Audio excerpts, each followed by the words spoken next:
Hi ಎಲ್ರಿಗೂ ನಮಸ್ಕಾರ. ಇವತ್ತು ಮಟನ್ ಸುಕ್ಕ ಹೇಗೆ ಮಾಡೋದು ಅಂತ ನೋಡ್ಕೊಂಡು ಬರೋಣ. ಎಷ್ಟು ಚೆನ್ನಾಗಿ ಬಂದಿದೆ ಅಲ್ವಾ? ಸೊ ರೆಸಿಪಿ ಹೇಗೆ ಮಾಡೋದು ಅಂತ ನೋಡೋಣ ಬನ್ನಿ. ಫಸ್ಟ್ ನಾವಿಲ್ಲಿ ಮಸಾಲಾನ ರೆಡಿ ಮಾಡ್ಕೊಳ್ಳೋಣ. ಒಂದು ಹಂಚಲ್ಲಿ ಸ್ವಲ್ಪ ಆಯಿಲ್ ಹಾಕಿ ಗಸಗಸೆ, ಮೆಣಸು, ಧನಿಯಾ, ನಾನು 1/2 kgಗೆ ಎಷ್ಟು ಬೇಕು ಮಸಾಲ ಅಷ್ಟನ್ನಿಲ್ಲಿ ಹುರ್ಕೊತಾ ಇದ್ದೀನಿ. ಚಕ್ಕೆ, ಲವಂಗ, ಆಮೇಲೆ ಸ್ವಲ್ಪ ರೋಸ್ಟ್ ಮಾಡಿಬಿಟ್ಟು ಮತ್ತು ಇದಕ್ಕೆ ಗೋಡಂಬಿ ಕೂಡ ಸೇರಿಸ್ಕೋಬೇಕು. ಗೋಡಂಬಿ ಸೇರಿಸಿದ್ರೆ ತುಂಬ ಚೆನ್ನಾಗಿ ಥಿಕ್ಕಾಗಿ ಬರುತ್ತೆ ಅಂತ. ಇವಾಗ ಮಸಾಲಾನ ಫ್ರೈ ಮಾಡಿ ಸೈಡಲ್ಲಿ ಇಟ್ಕೊಂಡಿದ್ದೀನಿ. ಇವಾಗ ಅದೇ ಹಂಚಲ್ಲಿ 2 ಈರುಳ್ಳಿನ ಕಟ್ ಮಾಡಿಬಿಟ್ಟು ಫ್ರೈ ಮಾಡ್ಕೊತಾ ಇದ್ದೀನಿ. ಸೊ ಇದಕ್ಕೆ ಒಂದು ಸ್ವಲ್ಪ ಆಯಿಲ್ನ ಆ್ಯಡ್ ಮಾಡೋಣ. ಆನಿಯನ್ ಕಲರ್ ಚೇಂಜ್ ಆಗೋವರೆಗೂ ಫ್ರೈ ಮಾಡ್ಕೊಳ್ಳೋಣ. ಸೊ ಇವಾಗ ಫ್ರೈ ಆಗಿದೆ. ಇವಾಗ ಮಿಕ್ಸಿ ಜಾರಲ್ಲಿ ಹಾಕ್ಕೊಂಡು ರುಬ್ಕೊಳ್ಳೋಣ.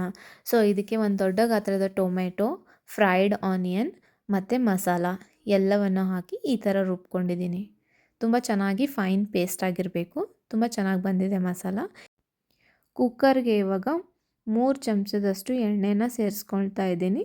ಸ್ವಲ್ಪ ಹೆಚ್ಚು ಕಮ್ಮಿ ನೀವು ಆಯಿಲ್ನ ಹಾಕೋಬೋದು. ಆಮೇಲೆ ಇಲ್ಲಿ ಅರ್ಧ kgಯಷ್ಟು ನಾನು ಮಟನ್ನ ವಾಶ್ ಮಾಡಿ ತೊಗೊಂಡಿದ್ದೀನಿ. ಇವಾಗ ನಾವು 2 ಮಿನಿಟ್ಸ್ವರೆಗೂ ಚೆನ್ನಾಗಿ ಆಯಿಲಲ್ಲಿ ಫ್ರೈ ಮಾಡ್ಕೊಳ್ಳೋಣ. ಇದು ಮಟನಲ್ಲಿ ಸ್ವಲ್ಪ ಆಲ್ರೆಡಿ ನೀರಿರುತ್ತೆ. ಸೊ ಇವಾಗ ಆಯಿಲು ಕೂಡ ಇರುತ್ತೆ ಮಟನಲ್ಲೇ. ಸೊ ಅದು ಈ ಥರ ಬಿಡಬೇಕು. ಈ ಥರ ನೋಡಿ ಸೈಡಲ್ಲೆಲ್ಲ 2 ಮಿನಿಟ್ಸ್ ಇದೇ ಥರ ಫ್ರೈ ಮಾಡ್ಕೊಳ್ಳೋಣ. ಅದನ್ನೆಲ್ಲ ಸ್ವಲ್ಪ ಆಯಿಲು, ನೀರು ಮಟನಲ್ಲಿರೋದನ್ನೆಲ್ಲ ಬಿಡುತ್ತೆ. ಆಮೇಲೆ ಇವಾಗ ಒಂದು 1/2 ಟೇಬಲ್ ಸ್ಪೂನಷ್ಟು ಅರಿಶಿಣನ ಸೇರಿಸ್ಕೊಳ್ಳೋಣ. ಸೊ ಅರಿಶಿಣನ ಹಾಕಿಬಿಟ್ಟು ಒಂದು ಸ್ವಲ್ಪ ಮೀಡಿಯಮ್ ಫ್ಲೇಮಲ್ಲಿ ನಾವು ಒಂದು 5 ಮಿನಿಟ್ಸ್ ನಾವು ಚೆನ್ನಾಗಿ ಬಾಯ್ಲ್ ಮಾಡ್ಕೋಬೇಕು. ಇದಕ್ಕೇನು ನೀರೆಲ್ಲ ಹಾಕೋಂಗಿಲ್ಲ. ನೀವು ಜಸ್ಟ್ ಅರಿಶಿಣನ ಹಾಕಿಬಿಟ್ಟು ಚೆನ್ನಾಗಿ ಮಿಕ್ಸ್ ಮಾಡಿ ಇದ್ರ ಮೇಲೆ ಒಂದು ಡಕ್ಕನನ್ನು ಮುಚ್ಚಿ ಒಂದು 5 ನಿಮಿಷ ನಾವು ಇದಕ್ಕೆ ಬಾಯ್ಲ್ ಮಾಡ್ಕೋಬೇಕು. ನೋಡಿ 5 ಮಿನಿಟ್ಸ್ ಆದಮೇಲೆ ಈ ಥರ ಬಾಯ್ಲ್ ಆಗಿದೆ. ಮಟನ್ನಲ್ಲಿರೋ ನೀರನ್ನ ಹೋಗಿಬಿಟ್ಟು ಚೆನ್ನಾಗಿ ಬಾಯ್ಲ್ ಆಗಿದೆ. ಇವಾಗ ಇಲ್ಲಿ ಜಿಂಜರ್ ಗಾರ್ಲಿಕ್ ಪೇಸ್ಟ್ನ ಹಾಕ್ಕೊಳ್ಳೋಣ. ನಾನು ಇಲ್ಲಿ 2.5 ಸ್ಪೂನಷ್ಟು ಜಿಂಜರ್ ಗಾರ್ಲಿಕ್ ಪೇಸ್ಟ್ ಹಾಕ್ಕೊತಾ ಇದ್ದೀನಿ. ಜಾಸ್ತಿ ಕೂಡ ಹಾಕ್ಕೋಬೋದು. ಹಸಿ ವಾಸನೆ ಹೋಗುವವರೆಗೂ 2 ಮಿನಿಟ್ಸ್ ಮಾತ್ರ ಇದನ್ನು ಬಾಯ್ಲ್ ಮಾಡ್ಕೊಳ್ಳಿ. ಆಮೇಲೆ ಸ್ವಲ್ಪ ಇದನ್ನು ಚೆನ್ನಾಗಿ ಮಿಕ್ಸ್ ಮಾಡ್ಕೊಳ್ಳಿ. ಆಮೇಲೆ ತಳ ಹಿಡಿದು ಬಿಡುತ್ತೆ. ಮಿಕ್ಸ್ ಮಾಡಿಕೊಂಡು ಆಮೇಲೆ 2 ಮಿನಿಟ್ಸ್ ಮಾತ್ರ ಇದಕ್ಕೆ ಬಾಯ್ಲ್ನ ಮಾಡೋಕ್ಕೆ ಬಿಡಬೇಕು. ಸೊ ಇವಾಗ ಎಲ್ಲ ಮಿಕ್ಸ್ ಮಾಡಾಗಿದೆ. ಸೊ ಇದ್ರ ಮೇಲೆ ಒಂದು ಮುಚ್ಚಳನ ಮುಚ್ಚಿಟ್ಟು 2 ಮಿನಿಟ್ಸ್ ಮಾತ್ರ ಬಿಡೋಣ. ಸೊ 2 ಮಿನಿಟ್ಸ್ ಆದಮೇಲೆ ಈ ಥರ ಮೇಲ್ಗಡೆ ಎಲ್ಲ ಬಿಟ್ಟಿರುತ್ತೆ. ಆಮೇಲೆ ಸ್ಮೆಲ್ ಕೂಡ ಚೆನ್ನಾಗಿ ಬರ್ತಾ ಇರುತ್ತೆ. ನಾವು ಜಿಂಜರ್ ಗಾರ್ಲಿಕ್ ಪೇಸ್ಟ್ ಹಾಕಿರ್ತೀವಲ್ಲ, ಸ್ಮೆಲ್ ತುಂಬ ಚೆನ್ನಾಗಿ ಬರ್ತಿರುತ್ತೆ. ಸೊ ಈ ಥರ ತಳ ಹಿಡ್ಕೊಳ್ಳೋಕ್ಕಿಂತ ಮುಂಚೆನೇ ನಾವು 2 ಮಿನಿಟ್ಸ್ ಮಾತ್ರ ಬಾಯ್ಲ್ ಮಾಡಿಬಿಟ್ಟು ಈ ಥರ ನಾವು ನೋಡ್ತಾ ಇರಬೇಕು. ಸೊ ಇವಾಗ ಚೆನ್ನಾಗಿ ಎಲ್ಲ ಮಿಕ್ಸ್ ಆಗಿದೆ. ಜಿಂಜರ್ ಗಾರ್ಲಿಕ್ ಹಸಿ ವಾಸನೆ ಕೂಡ ಹೋಗಿದೆ. ಸೊ ಇದಕ್ಕೆ ನಾವು ಇವಾಗ ಚಿಲ್ಲಿ ಪೌಡರ್ನ ನಾನು ಸೇರಿಸ್ಕೊಳ್ತಾ ಇದ್ದೀನಿ. ನಿಮಗೆ ಸ್ಪೈಸಿ ಜಾಸ್ತಿ ಬೇಕು ಅಂದರೆ ಜಾಸ್ತಿನೂ ಹಾಕ್ಕೋಬೋದು, ಕಡಿಮೆ ಕೂಡ ಹಾಕ್ಕೋಬೋದು. ನಾನಿಲ್ಲಿ 3 ಟೇಬಲ್ ಸ್ಪೂನಷ್ಟು ಚಿಲ್ಲಿ ಪೌಡರ್ನ ಯೂಸ್ ಮಾಡಿದ್ದೀನಿ. 1.5 ಟೇಬಲ್ ಸ್ಪೂನಷ್ಟು ಧನಿಯಾ ಪೌಡರ್ನ ನಾನು ಇಲ್ಲಿ ಹಾಕ್ಕೊತಾ ಇದ್ದೀನಿ.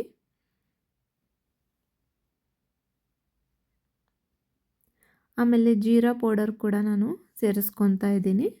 ನೀವು ಮಸಾಲ ಹೆಚ್ಚು ಕಮ್ಮಿ ಸ್ವಲ್ಪ ಮಾಡಿಕೊಂಡ್ರೂ ಪರವಾಗಿಲ್ಲ, ಚೆನ್ನಾಗಿರುತ್ತೆ. ರುಚಿಗೆ ತಕ್ಕಷ್ಟು ಉಪ್ಪು,